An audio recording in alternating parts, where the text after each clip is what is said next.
সেলাই করা একটা নেশার মতো। আর এটা আমি পেয়েছি আমার মায়ের কাছ থেকে। সারাদিনের সমস্ত কাজ সেরে মাকে দেখতাম কিছু না কিছু সেলাই নিয়ে বসতো। আমারও তাই। সারাদিনে কিছু না কিছু সেলাই হাতে না থাকলে ভালো লাগে না। এইগুলো পাপোশ হিসাবে ব্যবহার করা যাবে, আসন হিসেবেও। এই তিনটে বানালাম আমার 3 বন্ধুর জন্য। এর আগেও প্রায় 14-15টা বানিয়েছি, সব দেওয়া হয়ে গেছে। 3জন বন্ধু বাকি ছিল, তাদেরকে আজকে দেব এইগুলো। কেমন হয়েছে বলো তো? মেটেরিয়ালস বেশিরভাগটাই গেঞ্জি কাপড়, এর সাথে কিছু সুতির কাপড়ও আছে।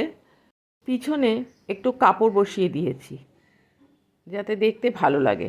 ওই দেখতে ভালো লাগার জন্যই পাশে একটু ফ্রিল করে দেওয়া, এই আর কি। তো কেমন হলো বলো।